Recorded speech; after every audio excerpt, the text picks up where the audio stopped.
అల్లూరి జిల్లా ఏజెన్సీలో గిరిజన సంఘాల పిలుపుతో బంద్ కొనసాగుతోంది.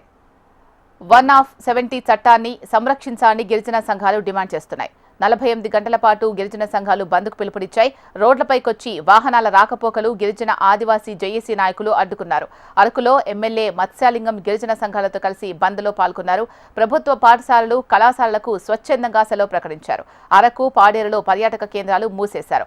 ఏజెన్సీలో కట్టుదిట్టమైన భద్రతా ఏర్పాట్లు చేపట్టారు. ఎమ్మెల్సీ ఎన్నిక కోడ్ నేపథ్యంలో సభలు, ర్యాలీలకు అనుమతి నిరాకరించారు అధికారులు.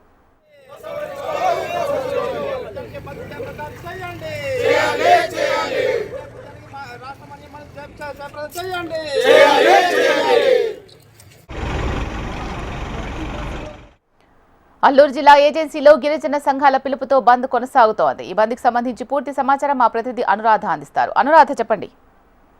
విశాఖ ఏజెన్సీతో పాటు మొత్తం మన్యం జిల్లాలో అన్ని ఏజెన్సీ ప్రాంతాల్లోని కూడా 1/70 యాక్ట్ అంశానికి సంబంధించి బంద్ అయితే ప్రస్తుతం గిరిజన సంఘాల పిలుపు మేరకు కొనసాగుతుంది. ఇప్పటికే అరకు, పాడేరులో పర్యాటక కేంద్రాలను మూసివేయడంతో పాటు రోడ్ల మీదకి గిరిజన సంఘాలు, గిరిజనులు వచ్చి వాళ్ళు ఆ చట్టంలో మార్పులు చెప్పి ఒక డిమాండ్ చేస్తూ కూడా వీళ్ళంతా ఉదయం నుంచి కూడా బంద్ కొనసాగిస్తూ ఉన్నారు. ఇటీవల స్పీకర్ అయ్యన పాత్రుడు ఒక ప్రసంగంలో ఈ చట్టంలో మార్పులు తేవాలి, అప్పుడు మాత్రమే గిరిజన అభివృద్ధి సాధ్యమవుతుంది అంటూ చేసిన వ్యాఖ్యలకు నిరసనగా గత కొంతకాలం నుంచి కూడా గిరిజన సంఘాలు అభ్యంతరాలు వ్యక్తం చేస్తూ ఉన్నారు. ఈ నేపథ్యంలో పదే పదే ఈ చట్టాన్ని మార్పులు చేసే అవకాశం ఉంది అన్న ప్రచారం జరగడంతో దాని మీద ఆవేదన వ్యక్తం చేస్తూ గిరిజన సంఘాలన్నీ కూడా 48 గంటల పాటు బంద్కి పిలుపునివ్వడం జరిగింది. అయితే ఇదే అంశానికి సంబంధించి మినిస్టర్ గుమ్మడి సంధ్యారాణి ఇప్పటికే ఒక క్లారిటీ ఇచ్చారు. ఎటువంటి మార్పులు ఈ చట్టంలో చేయటం లేదు, గిరిజన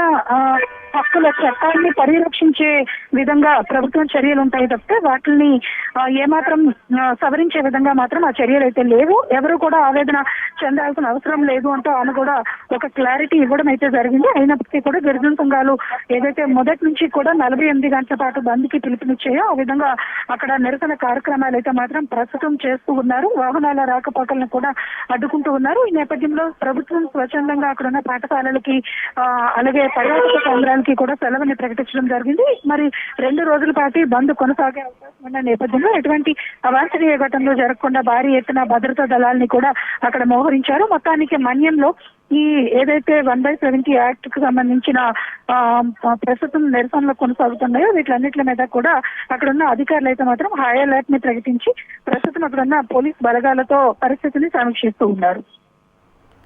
రైట్, థ్యాంక్ యూ అనురాధ.